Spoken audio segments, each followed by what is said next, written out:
स्वागत है आप सभी का मेरे YouTube चैनल ई मित्रा हेल्प वीडियोज़ में। आज के इस वीडियो में हम बात करेंगे, कॉलेज के फॉर्म स्टार्ट हो चुके हैं स्नातक प्रथम के लिए first semester BA BSc BCom। तो आपको कौन कौन से डॉक्यूमेंट अनिवार्य हैं और कौन कौन से आपको दिशा निर्देशों का पालन करना है, तो वो सारी जानकारी इस वीडियो में आपको मैं बताने जा रहा हूँ। तो आप देख सकते हैं स्नातक प्रथम सेमेस्टर के लिए ऑनलाइन प्रवेश प्रक्रिया, तो फॉर्म 4 जून 2025 से स्टार्ट है और ऑनलाइन फॉर्म भरने की अंतिम तिथि बात की जाए तो 16 जून 2025 है। इसी के साथ में यहाँ पर मेरिट लिस्ट जारी की जाएगी 19/6/2025 को। तो इस प्रकार से ये शेड्यूल है। और इसी के साथ में चलते हैं क्या क्या आपको निर्देशों को ध्यान रखना है और क्या क्या डॉक्यूमेंट की आपको आवश्यकता पड़ेगी, तो इस वीडियो में सारी जानकारी बताऊँगा। तो अगर आपने चैनल को सब्सक्राइब नहीं किया, चैनल को सब्सक्राइब करें और वीडियो को लाइक कर ले। तो देखते हैं, आपको यहाँ पर ज़रूरी सूचना दी गई है, बताया गया है कि कौन कौन से आपको पास डॉक्यूमेंट होना चाहिए और आपके पास अगर उसमें कोई त्रुटि है तो आपको इस प्रकार से सही करवानी थी। यहाँ पर देख सकते हैं आप ज़रूरी सूचना, राजस्थान के सभी महाविद्यालयों में प्रवेश हेतु एडमिशन फॉर्म चालू हो गए हैं। फॉर्म भरने से पहले अवश्य ध्यान दीजिए। फॉर्म भरने से पहले आपको अवश्य इन पर ध्यान देना है, किसी प्रकार की आपको लापरवाही नहीं बरतनी है। तो यहाँ पर फर्स्ट इंट्रोडक्शन देख सकते हैं आप। फॉर्म भरने से पहले कृपया अपना जन आधार कार्ड में अपना नाम, पिताजी का नाम, जन्मतिथि, कैटेगरी का मिलान आवश्यक रूप से कर ले। यानी आप फॉर्म फिल करते हैं तो उससे पहले आपको जन आधार कार्ड चेक करवाना है। उसमें आपका नाम, आपके पिताजी का नाम, आपके माता का नाम, आपकी जन्मतिथि, आपकी कैटेगरी SC ST OBC जो भी है उसका आपको ध्यान रखना है कि वो सही है या नहीं है। सही होने की स्थिति में ही आपको फॉर्म फिल करना है। दूसरा है, जिसके नाम अथवा अन्य जानकारी में कोई अंतर है वे आज ही अपडेट करवा ले, जिससे समय से फॉर्म भरने में वंचित नहीं रहे। जिसके मतलब नाम में गड़बड़ है, नाम में त्रुटि है, डेट ऑफ बर्थ में त्रुटि है या पिताजी के नाम में त्रुटि है, तो वो अपना आधार या जन आधार कार्ड में अपडेट करवा ले और अपनी त्रुटि को मिटा ले। इसी के साथ में फोर्थ ऑप्शन है, यहाँ पर अगर जन आधार अपडेट नहीं होता है तो आपको फॉर्म में गलत डिटेल आएगी। मतलब आपका अगर जन आधार कार्ड में गलत डिटेल है तो गलत डिटेल आएगी या आप फॉर्म नहीं भर पाएंगे, या तो आप फॉर्म नहीं भर पाएंगे या आपकी गलत डिटेल आएगी, जिसकी समस्त जिम्मेदारी विद्यार्थी की होगी। बाद में आपको कॉलेजों के चक्कर लगाने पड़ सकते हैं, तो आपको विशेषकर ध्यान देना है। और आपके अगर एक फॉर्म में गलती हो चुकी है तो आप दूसरा फॉर्म फिल कर ले, लेकिन आप दूसरा फॉर्म सही ही भरें अगर जिन्होंने भर दिया है तो। और आपको अपने 10वीं मार्कशीट के अकॉर्डिंग ही अपने फॉर्म फिल करने हैं, नहीं कि आपके आधार जन आधार कार्ड के अकॉर्डिंग। जो 10वीं मार्कशीट में आपके नाम पता है वही नाम पता आपके जो फॉर्म फिल कर रहे हैं उसमें आना चाहिए। इसी के साथ में यहाँ पर फिफ्थ ऑप्शन है, जाति व मूल निवास प्रमाण पत्र नए बने होने चाहिए। मतलब आपके जो जाति मूल निवास प्रमाण पत्र है वो आपके पास नया होना चाहिए, क्योंकि अनेक बार प्रॉब्लम आती है कि आपके जाति मूल पुराने होने की वजह से आप फॉर्म फिल नहीं कर पाते हैं। बाद में आपको कॉलेज से सेंड बैक कर दिया जाएगा, फ़ोन कर दिया जाता है कि आपके जाति मूल पुराने हैं और आपका एडमिशन नहीं हुआ है। तो इस प्रकार की समस्या आ जाती है, नहीं तो आपका प्रवेश सामान्य कैटेगरी में हो जाएगा। अगर आपके जाति मूल नए नहीं हैं तो आपका जो एडमिशन है वो तो हो जाएगा, लेकिन एडमिशन अगर हो भी जाता है तो वो आपका सामान्य जनरल कैटेगरी में होगा और आपको जो छात्रवृत्ति संबंधित लाभ मिलता है SC ST श्रेणी के विद्यार्थियों को, तो वो लाभ नहीं मिल पाएगा। तो इसलिए आपसे निवेदन है कि आप अपना जाति मूल निवास प्रमाण पत्र और आय प्रमाण पत्र बनवा के तैयार रखें, और नहीं बनवाएं तो आप बनवा सकते हैं। अभी आपके पास काफ़ी टाइम है, कम से कम 15 दिन का आपके पास टाइम है।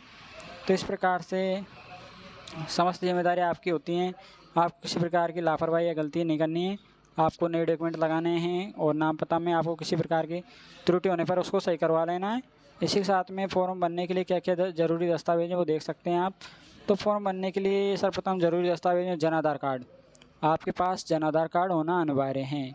अगर आप जन आधार कार्ड आपके पास नहीं है तो आप फॉर्म फिल नहीं कर पाएंगे, और अगर फॉर्म फिल कर लेते हैं तो आप राजस्थान में जो योजना है, छात्रवृत्ति योजना वगैरह जो भी योजनाएं हैं उनका लाभ नहीं ले पाएंगे, उनसे वंचित रह सकते हैं। इसी के साथ में आपका आधार कार्ड भी होना अनिवार्य है।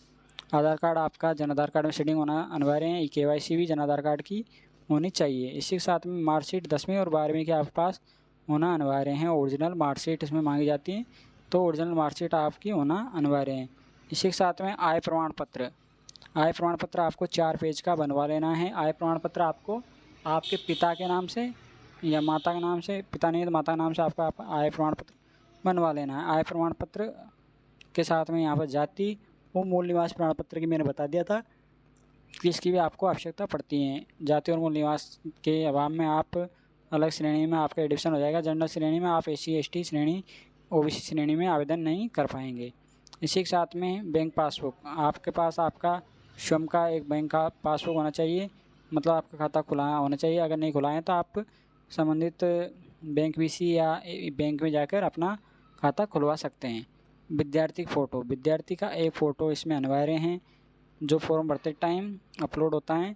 इसी के साथ में बात करते हैं मोबाइल Gmail ID की, तो मोबाइल नंबर और Gmail ID भी होना चाहिए, क्योंकि अनेक बार फॉर्म भरते टाइम OTP भी आ सकता है।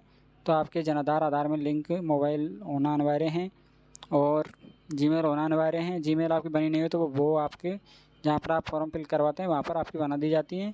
इसी के साथ में आपको SOS ID वो भी आपकी बनी हुई है तो कोई बात नहीं, अगर नहीं बनी हुई है तो वो आपको बनवा लेनी है आपके संबंधित मित्र से, या आप स्वयं भी बना सकते हैं।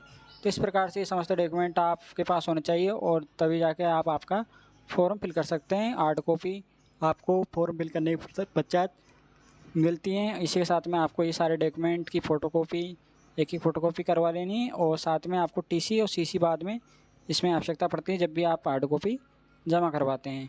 तो इस प्रकार से आपको ये सारी जानकारी ध्यान में रखनी है और ध्यान में रखते हुए ही अपना फॉर्म फिल करना है। तो आशा करते हैं, उम्मीद करते हैं आपको वीडियो काफ़ी इन्फॉर्मेटिव लगा होगा। इन्फॉर्मेटिव चैनल को लाइक करें, सब्सक्राइब करें और फॉर्म फिल करने से संबंधित दिशा निर्देशों का पालन करें। और जैसे फॉर्म फिल होना स्टार्ट हैं तो अंतिम दिनांक का यहाँ पर इंतज़ार नहीं करें, अपना फॉर्म फिल करें समय रहते हुए, क्योंकि अंतिम दिनांक के इंतज़ार में आपका फॉर्म रह सकता है। अनेक बार साइट बंद हो जाती हैं, चालू रहती है, चालू नहीं हो पाती दोबारा, तो इस प्रकार से ये समस्या आ जाती है। तो आपको यहाँ पर निर्देशित किया जाता है या आपको सूचना दी जाती है कि आप समय रहते हुए अपना डॉक्यूमेंट बनवा लें सही, और साथ ही अपना फॉर्म सही तरीके से फिल करना सुनिश्चित करें।